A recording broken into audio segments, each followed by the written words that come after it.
And on that basis, we'll kick off our first report. Joining me in the studio is African farmer Mogaji, the chairman, Agriculture and Agro-Allied Group, Lagos Chamber of Commerce. Thank you very much for joining me. Thank you for having me. So watching that report now, the National Association of Nigerian Traders are happy, but are farmers happy? I think there's a bit of dilemma with farmers. We can't close borders to importation or importing agricultural produce. We can't produce, we may never get to the point where we produce everything. So we will bring some in, we will take some out. However, the question is, when you look at trends, 10 years, 15 years, now that the borders are about to be opened, now what measures have been put in place? Rice is in the country as though the border was not shut. You know, a lot of the banned agricultural produce are in the markets. You know, so you want to look at the fact that, okay, so now when they open it, the investors, let's leave the farmers, the investors, the people who have invested heavily in rice production, in rice machineries, companies that have diversified into bringing up equipment, fabricating companies that have gone to take loans to scale up their equipment, what happens to them? You know, so, and also now come to the farmers. The farmers are really concerned about Why are they this. concerned? Yes, because things that are imported will always be cheaper without us having infrastructure here. So the question is, have we improved infrastructure within over 14 months of the closure? We have not really seen it. Have we seen funding coming? Yes. But the infrastructure to support it, it's a value chain. It's not there. You know, so you can't pump money into production. Production is an aspect, and it's the smallest aspect of the value chain. You know, so we've not seen a lot of things happen. Our local rice is still not as competitive with the foreign rice. So we're not there. And so even if they open the borders, it helps other sectors, but the the production, the farmers, the value chain, it's not helping. Well, certainly there must have been some gains of the border closure when it was closed 15 months ago. Well, yes, but not as huge as it ought to be. If the borders were really shut, it was shut for the first 3 months. After the 3 months, if you operate in Shaki, if you operate along Idiroko, there's no everything. If you go there, I have projects there. Everything, it's a field day. You know, so you know, it's funny, you know, that we say we close the border and you see all those things moving in. So there's really no so much impact. So it now became a job for the boys. Yeah. All right, so as Nigeria faces recession now, is opening the borders not the right thing to do at this point? Now, so when you say opening the borders, now when you open the border, the trading will do well. Now, what system has been put in place to make sure the tariffs, the right tariffs, is being paid to be able to gather data? Okay. Because it's the data. If you are still losing revenue due to the whole system happening, then what's the essence? So the opening of the border is supposed to help government make more revenue, control, you know, security and co. So what has happened there? What are the systems? What is the technology used to capture the products that are coming? Do we have scanners now? You know, all those things. When when you don't have that infrastructure, then it's going to be business as usual. In a country that boasts of having natural resources, and in the past agriculture has been our mainstay, do we have to import? We would always need to import some things. Like I say this. Some things. Some things. Okay.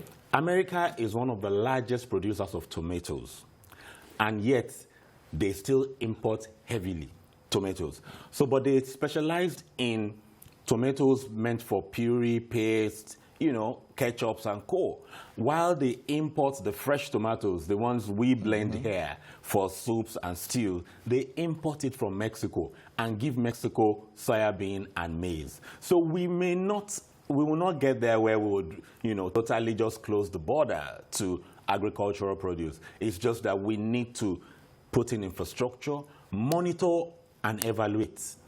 Our monitoring and evaluation is highly deficient. So good projects, good funding, and I always say this administration has funded agriculture more than previous administration in terms of resources getting to the players. But monitoring and evaluation and the structure and the value chain, that aspect, that broken chain is affected. Can you explain the structure and the value chain? Now, so when I say structure, it means that, okay, so when the seeds come in, what type of seed comes in? When the farmers grow, we don't have very efficient and readily available, the ability to test soils. So what we just do is just pump the fertilizer that the soil may not need. Pump it in. So when we have the ability to test soils at local governments, then we say we are moving. But when you don't know what is deficient in your soil, your products, crops, livestock cannot be there. And I also say that, also, if we look at it from another perspective, we blame government too much. Okay. The private sector. We blame government too much, especially the association. The association has not taken, the Poultry Association of Nigeria, Maize Association of Nigeria, they've not taken advantage of this border closure. When government, when they were giving out the silos, concessioning the silos, the Poultry Association of Nigeria, the Maize Association of Nigeria ought to have been the one to bid and get those silos. So they ought, and they planned 10, 15 years. So they ought to have gotten the silos, loaded it with products. Now that the animal feed is going high, we should not be in this situation. So they didn't take advantage and everything is government, government, government, when you can apply and government will find good reason to give to you because you are also supporting government with food security. So the poultry farmers ought to hold the association, to books, not government. If the silos were there and had been there for years before they concessioned it out, what were the associations doing? Everything is not government, government, government. Okay, now we're seeing that the food prices have increased sporadically.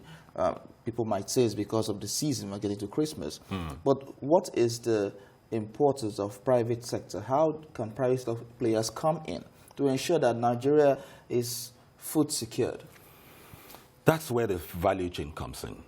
I'm of the opinion, based on what's happening. Now, maize, soya, that's very expensive now. It was expensive last year, and I explained that statement. The flood, the heavy rains, a bit of drought last year already positioned maize to be very expensive. Okay.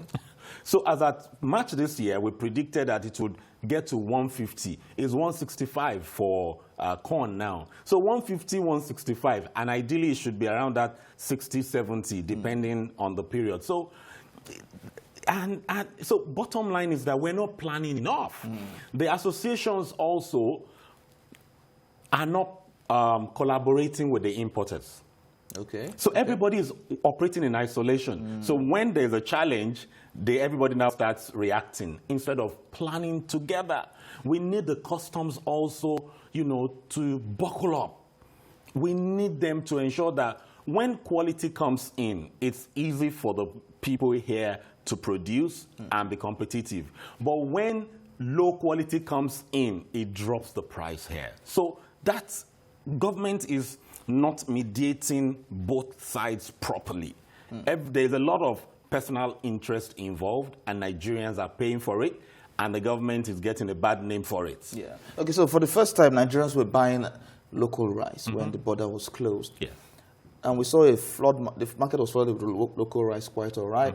But how can rice farmers, because rice is staple food in Nigeria, how can rice farmers ensure that, apart from reducing the price, we have a lot of rice in store such that no one wants to buy foreign rice again, possibly because it's of good quality and the price is quite low?